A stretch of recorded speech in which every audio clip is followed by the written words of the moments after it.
You're listening to Sox in the Basement, a production of the Broadcast Basement Limited, where every show is 30 minutes of good and comes from a basement bar on the south side of Chicago. Pull up a stool, pour a cold one, and join us right now for Sox in the Basement. Heard everywhere podcasts can be found, and always at soxinthebasement.com. Chicago White Sox social media, right after the Super Bowl, if I'm not mistaken, put out a post, like a big picture, like a collage of players, Ed, celebrating the fact that baseball was now back. We got pitchers and catchers reporting. Scott Merkin from MLB.com going to be on this episode. We're going to get in depth with him as we get ready to kick off the preseason, if you will, the spring training, the point in time where we're going to find out exactly what we got. Everybody's going to be in the best shape of their life. It's going to be exciting as we try to figure out whether or not this team can win enough games to not lose 100 of them. And where's the hope at, and what are we going to do, and will anybody else be added? But the White Sox put out this collage of White Sox players celebrating the return of White Sox baseball. And I found the players in the collage to be telling. Because you know this, and I know this, and I think anybody else that's ever worked in media knows this. The PR department went to the general manager, Chris Getz, and said, who's going to be on this team opening day? Who are we sure is a member of this team? Yeah, are there any guarantees here? Right, yeah, because you don't want to put a guy in your marketing that isn't going to make it through spring training, or isn't going to be a big part of the team, or isn't going to be somebody that people are going to be excited to see, right? So I found, first of all, really interesting, there was only one pitcher, and it was Michael Kopech. Which, I thought that was interesting as well. Of all the pitchers, you picked Kopech to be on there. No, it made sense to me because you don't know what's going to happen with Dylan Cease. He could be traded tomorrow. Like, all of a sudden, the Orioles could get their act together. All of a sudden, somebody else could say, that's it. The Yankees could finally give up one of those outfielders. Like, something could happen, so you don't want to put him. No, well, okay, yeah, but Kopech as a poster boy for the White Sox pitching staff is just an interesting one. I guess he's probably the only one they have in uniform. Well, yeah, that's the thing. He's the only guy that they have in a White Sox uniform that they're sure is going to make the 26-man roster. And he's got an opportunity to be a starter, although if you pay close attention, Chris Getz has told us that 8 different guys are going to be starters this year. And there's only going to be 5. He just keeps saying like names, like, yeah, can Garrett Crochet be a starter? Of course we think he could be a starter. What's he going to say? He's not going to be a starter? Like, I mean, like, this is like, get into spring training and prove it. Like, when you're a new boss, Ed, when you're a new boss, you walk into a place, you got people that have been there longer than you got employees that may have been overlooked, you got people that believe they have been put in one spot when they think they're capable of doing something else. If you're a new boss, you tell everybody, I believe in you, show me what you got. That's what you do, right? And all Chris Getz is doing is saying, Garrett Crochet, show me what you got. Doesn't mean he's going to be in the rotation. Doesn't mean Michael Kopech's going to be in the rotation. He talked about how Michael Kopech looked good in the bullpen, and it's like, but, he's doing some good things. Let's see what he's got.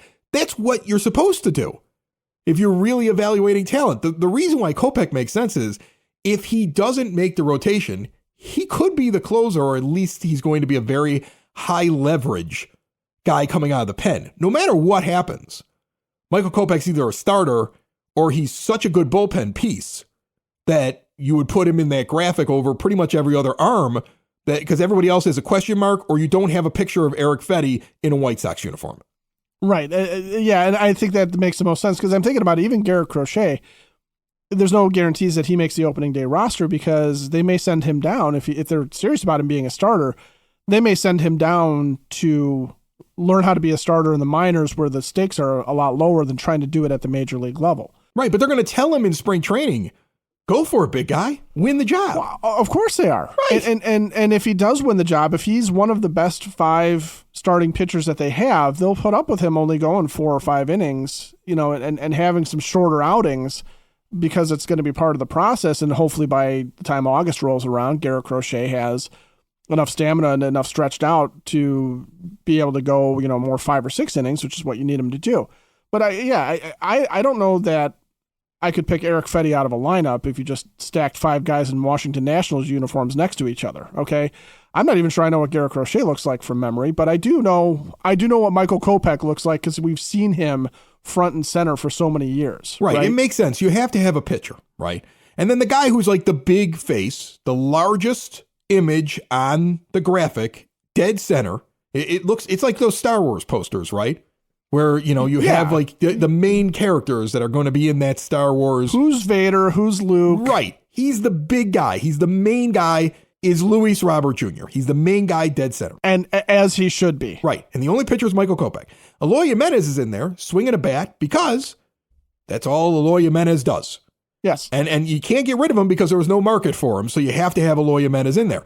Andrew Benintendi's in there because he is the most expensive contract that you've ever handed out because your owner is cheap at 5 years and $75 million, and he's still got 4 more years left, so they know he's playing, so he's in there as well. Andrew Benintendi's going to be there. Now, is this the pasta bulked up Andrew Benintendi?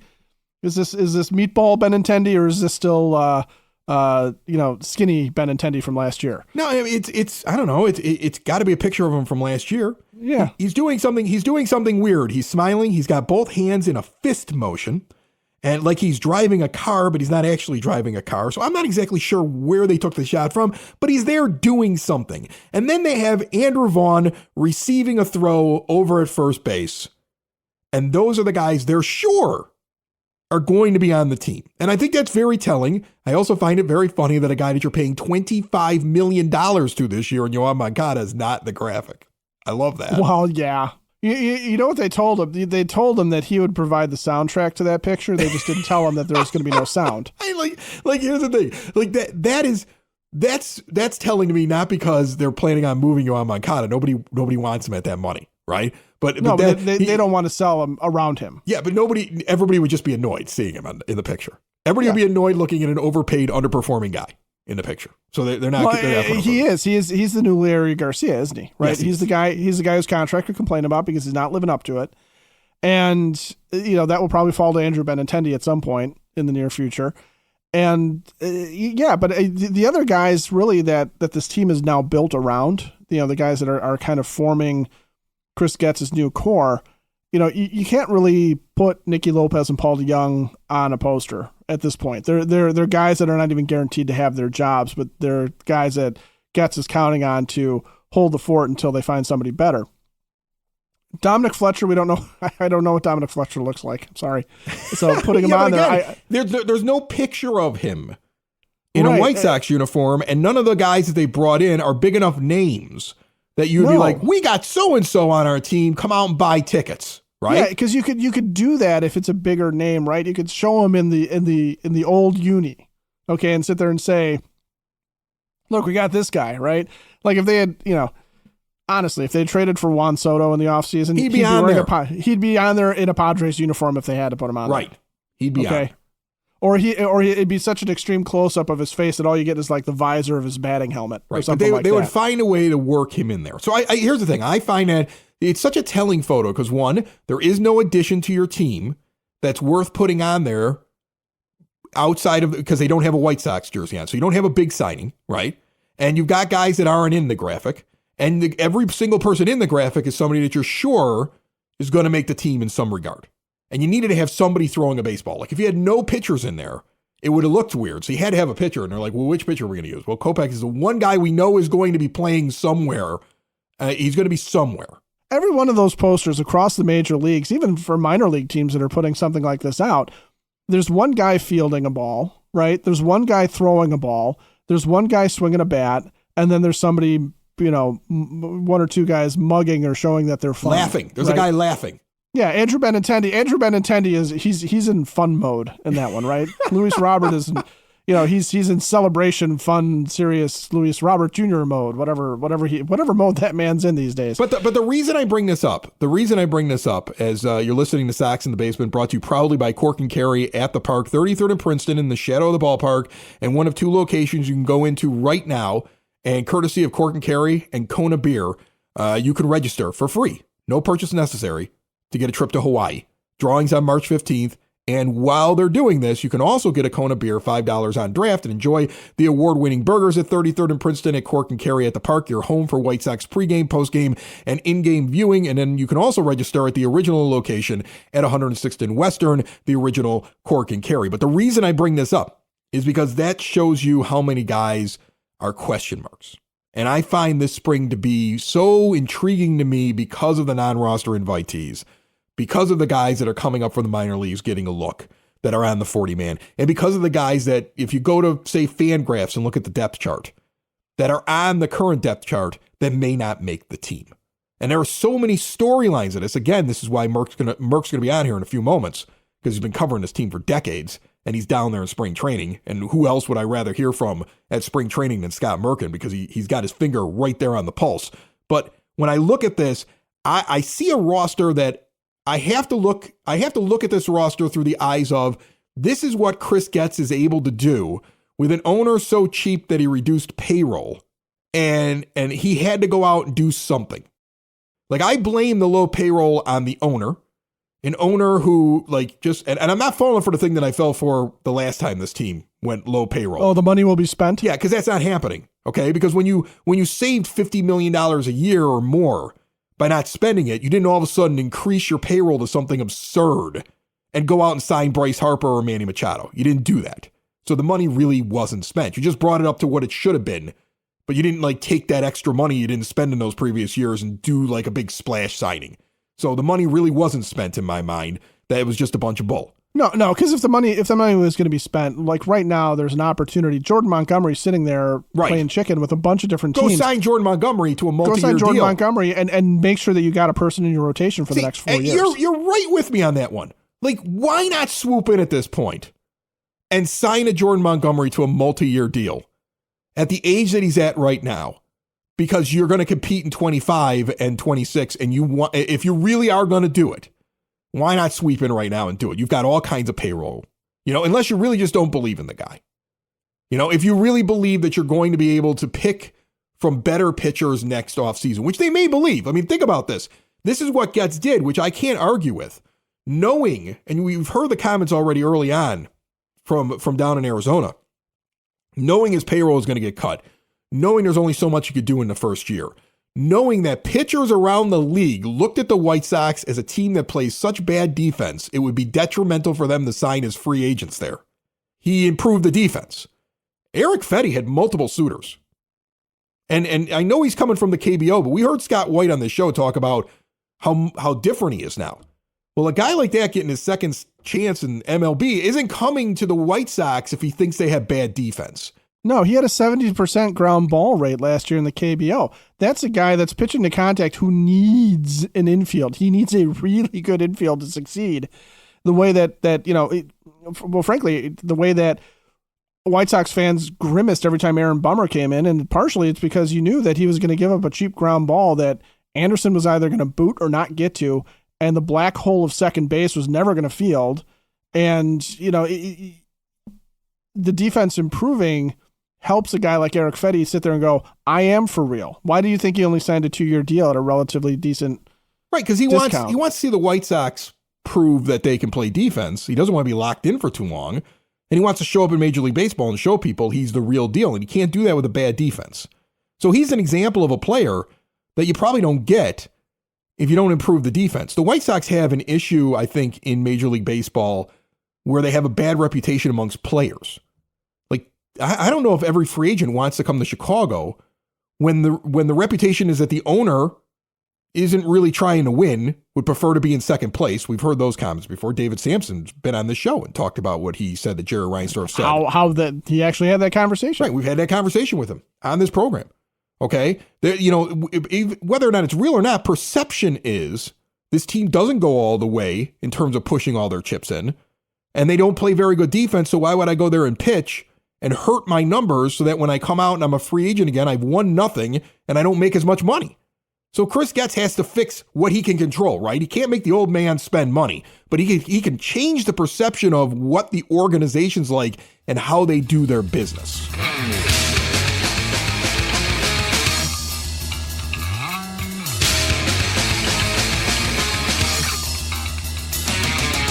Split Rock Coffee is one of the many small businesses that Sox in the Basement is supporting currently.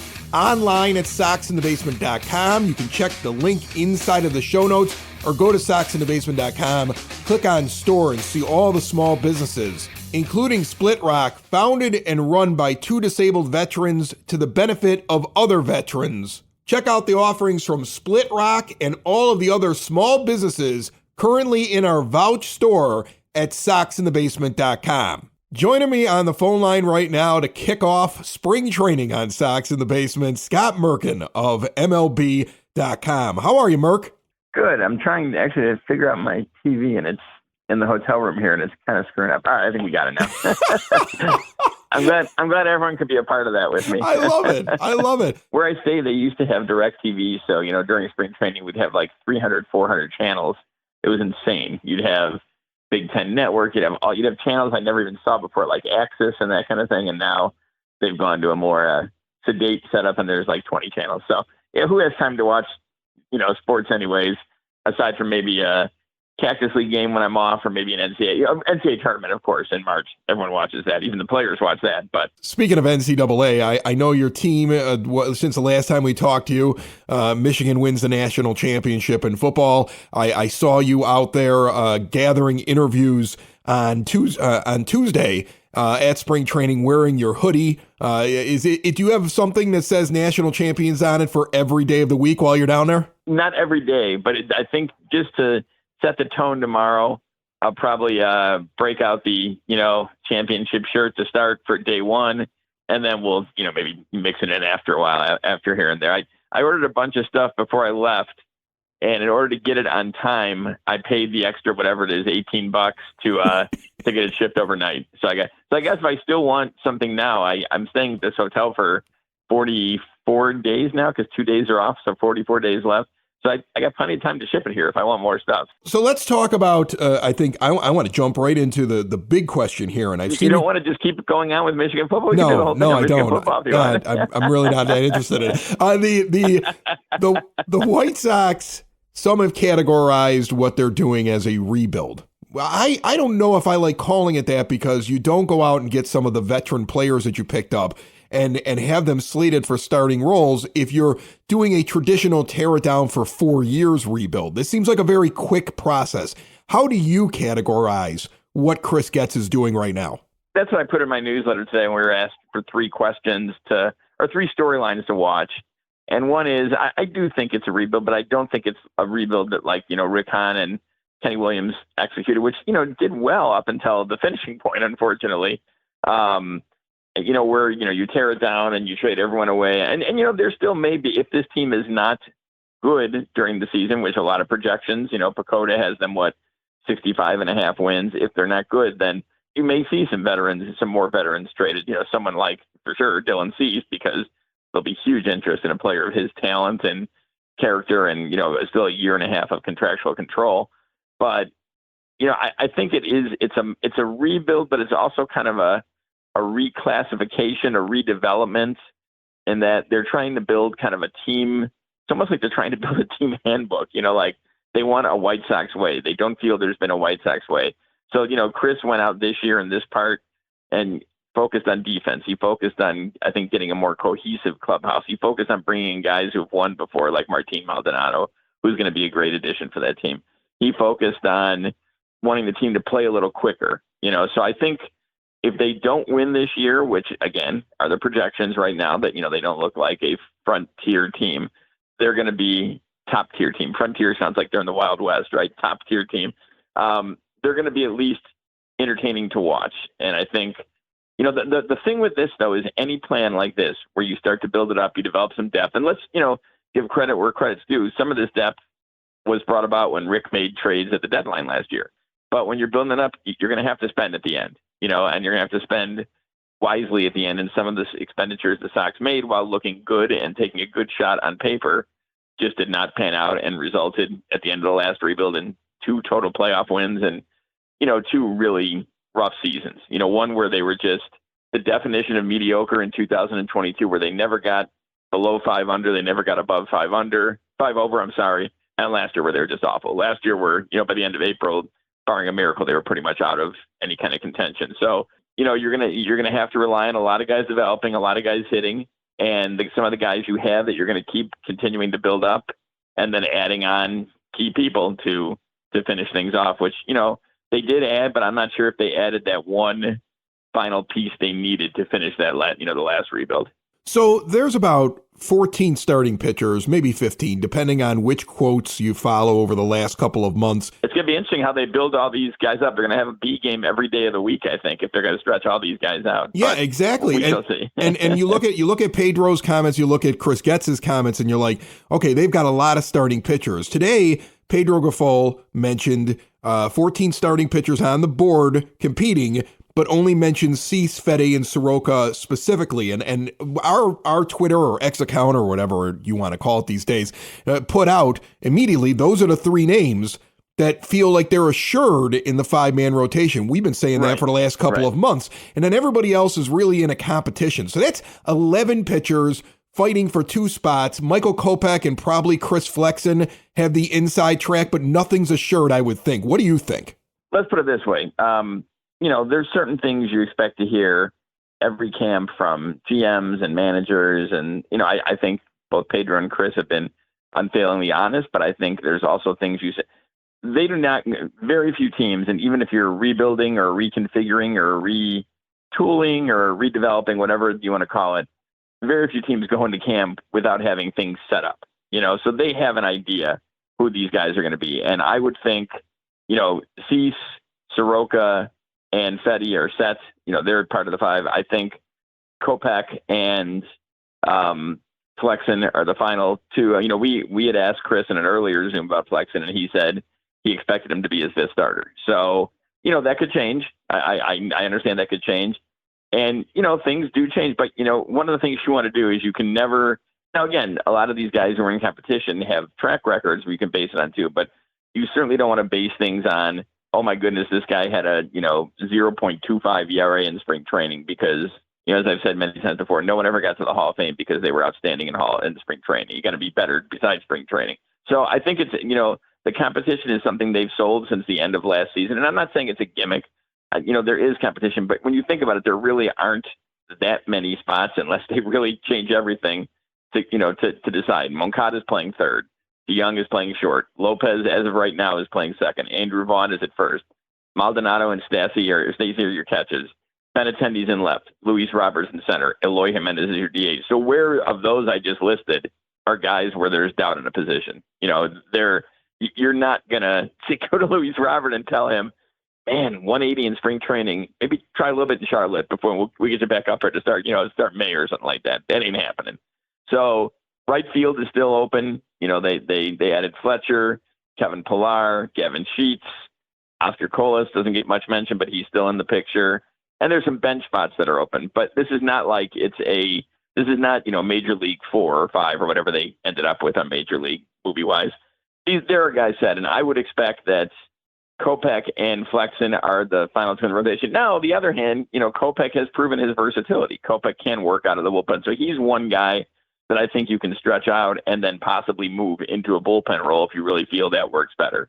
And, I think it would be good to give him some guidance, even though Pedro said today, he understands, they're stretching him out. He thinks of him as a starter, but, we'll see what happens. I mean, you could even think of, I guess, Kopech or even possibly Crochet as a closer because there is no closer on this team right now with, Liam Hendricks gone and Gregory Santos traded to Seattle. So again, I'm not saying it was just talk. I do believe there's going to be competition, and that's a good thing. They're going to push each other 100%. So let's not throw away the competition line, but I don't know how many roster spots are actually open. I think the bullpen, there's some more open spots, but aside from that, I'm not sure how many are open. I mean, I don't know if you disagree with me. Of the position players I've listed, do you see anyone who would have a tough time, even if they struggle in the spring, making the team? Well, DeYoung feels like he's a placeholder until Montgomery gets here, and I don't expect Montgomery to be ready to go. And Nicky Lopez, I mean, look, he's the guy, he's the plan. I've always been, I've waxed poetic about the idea that Danny Mendick and his 3 buttons that are unbuttoned on his shirt could come out there and have, an amazing spring and remind Chris Getz of that small sample size we got a couple years ago and make his way onto the team as a non-roster invitee. But I don't think he takes Lopez's job at 2nd. No, and if one of Chris's big goals this offseason, understandably so, because as he explained to us yesterday very carefully very eloquently that some of the pitchers he talked to at the beginning of this offseason and their agents did not want to pitch, weren't interested in the Sox because of the rough defense. So that was a big goal for him. So if you're talking about how, DeYoung and Lopez, I don't, not too far removed, was a Gold Glove finalist, I believe. I mean, if you're talking about these guys out there, you're not suddenly going to supplant them the last week of spring training, unless you make some sort of move, obviously, where you feel you, as Chris has said many times, you got better as a team. So yeah, I think there's some fluidity up the middle. Yes, Colson Montgomery is going to be there this year, barring injury or barring something stunning. I could see him there in, May. I think he's that far along and he's that good a player. I don't think he breaks with the team, but I think he's pretty darn close. You have a guy like Brian Ramos, who's a third baseman who could be a guy in consideration at some point, not too distant future. But yeah, I mean, I think as we're sitting right now, I'm looking just as, March 28th for the Tigers opening day there in Guaranteed Rate Field. I don't think there's anyone who's going to get knocked out of their spots there that I listed. So again, competition, take it as you will. It doesn't have to be competition for, you're going to knock someone out of a spot, but it's competition as in push each other, really work hard. And even if you don't get the spot, make your name known and go out there and fight. So Scott Merkin and every guest here on Sox in the Basement brought to you by the Village of Lamont. Want to experience a downtown with real history, great eats and drinks, and green spaces filled with adventure? Visit the Village of Lamont. Shop, dine, drink, explore, and see everything they have going on this weekend and beyond at lamontdowntown.com. Garrett Crochet was standing next to you on Tuesday giving some comments to a little bit of a media scrum. And it was interesting. We were pretty much the same height, as you can tell from that video, I think. I saw that. It was interesting because earlier in the week, Chris Getz mentions, he's trying to be a starter, and yeah, of course he's going to have an opportunity, and he's giving opportunity, or he's at least saying the right thing about these 14 pitchers that are all vying for a spot. But Crochet's comments sounded like he understood that he has to really perform well, and there's nothing really assured, and let's just take that as a day at a time. What are your thoughts on him, his path? Does he possibly start in AAA, stretching out if he really wants to be a starter, or is it basically not a starter, he's probably going to be in the bullpen then? The Sox have pretty much said all things at this point. We had talked to Chris earlier in this offseason. I don't remember the exact time, but I had asked him about, could the stretching out happen at Charlotte or Birmingham? And he said, which, I guess ultimately it doesn't matter if he goes to, if that's the goal, it doesn't matter if he's pitching in Charlotte's rotation or Birmingham's rotation, right? Wherever is kind of needed. And he said that's possible. But then yesterday he said that he expects him to be part of the bullpen. And certainly, talent wise and just ability, he is a lock for the bullpen. If they're going to build him up that way, if they're going to use him as, maybe possibly a modified 6-man rotation where he, starts and goes 3 or 4 innings and it builds it up, and maybe by the second half or even into next year, or maybe it doesn't take that long. Who knows? I mean, one key thing he said today with, the injuries he's dealt with, specifically with Tommy John, is that, his recovery, he's got to be honest about the recovery. And that's what's going to tell where they go. If he throws, a 2-up and doesn't feel great, he's got to let them know that, hey, it didn't respond like I wanted, and they can adjust from there. So I think they're all saying the right things on that. And to his credit, he stood up in the Sox clubhouse at the end of last year and told us that that's what he wanted to do. He felt like he could do it, and he said that again today. And he would feel bad if he went through his career and never, kind of fought for a chance. He fought for it, and Getz agreed with him, and so did obviously Brian Bannister and Ethan Katz, and now we'll see where he goes from there. It's interesting because I broke it down in the story today. You look at his baseball savant. He was a big fastball guy, worked the slider, and not much of the changeup. Some in there, but you don't have to, right, as a reliever. So he did work on that. He said in the offseason, he said he worked on some stuff with his repertoire, which he smiled and said, I'm going to keep it in-house, and we'll let you guys see if you recognize it or see what you think, if it's effective when I get out there and pitch. Like our opinion is going to really matter in the Sox scheme of things, right? But so he has made some changes, I think, to adjust to that. He's fixed some mechanics things he talked about today. So we'll see. We'll see how this plays out. He's a super talented dude, and I don't believe the fact that, because you drafted him where you did, he has to be a starter. He can't be a reliever. I think you need, where you drafted him where you did, which is 11th overall in 2020 draft. You need someone to contribute. That's all. Who's now, if he's a starter, even better, right? But if he contributes as a closer or, an Andrew Miller type, like, who was so important to that 2016 Cleveland team, then all the better. Just make sure that Garrett is a key piece in that rotation, and that would make him valuable at any spot in the draft. I'm curious if you've asked, or if you plan on asking, whether or not the White Sox are done. Like, I bought into everything that they've they've done this year in terms of adding their defense and shoring that up and ensuring a White Sox way. And Chris Getz has changed a lot about the guys who are evaluating players, scouting players, working with pitchers, all this stuff, right? But I look at that list of all of the free agent pitching that's out there, and I see so much of it out there, and I know there's 14 names. But, I mean, it just feels like they could go and snag somebody at a reasonable deal who just hasn't been able to find a chair yet, and the music's about to stop before the season starts. Do you think they're absolutely done, or is there the possibility he could still add in the next week or so? Maybe the White Sox will have the first ever all-starter pitching staff. 13 guys, all 13 are starters, and just use them in different forms one way or the other. could be a revolutionary move. Brian Bannister is been characterized by so many as just such a great pitching mind, and same with Ethan Katz for that matter too.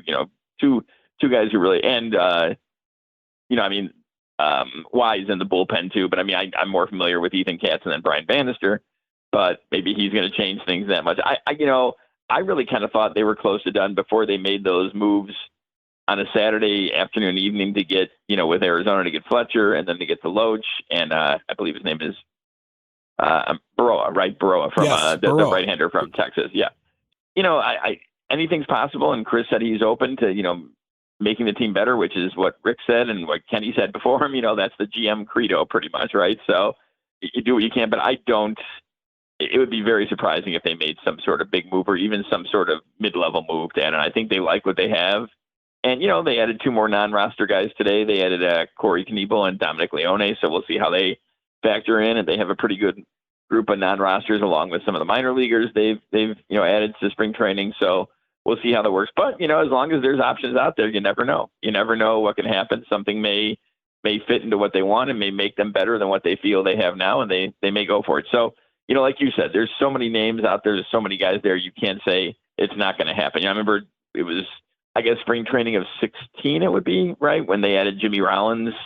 I want to say end of February, beginning of March, to play shortstop until Tim Anderson, is ready. And so things can change, things can happen. We'll see what it is. But I would say as of right now, they're you never say done, but they're settled and they're happy with what they have right now. One more here with Scott Merkin from MLB.com. Make sure you read his newsletter's great. He's covering the team constantly. He's several decades into doing it, right? What's the exact amount of years, Merk? Let's see. I go by manager. So 8 Ozzie, 5 Robin, that's 13. 4 Ricky, 17.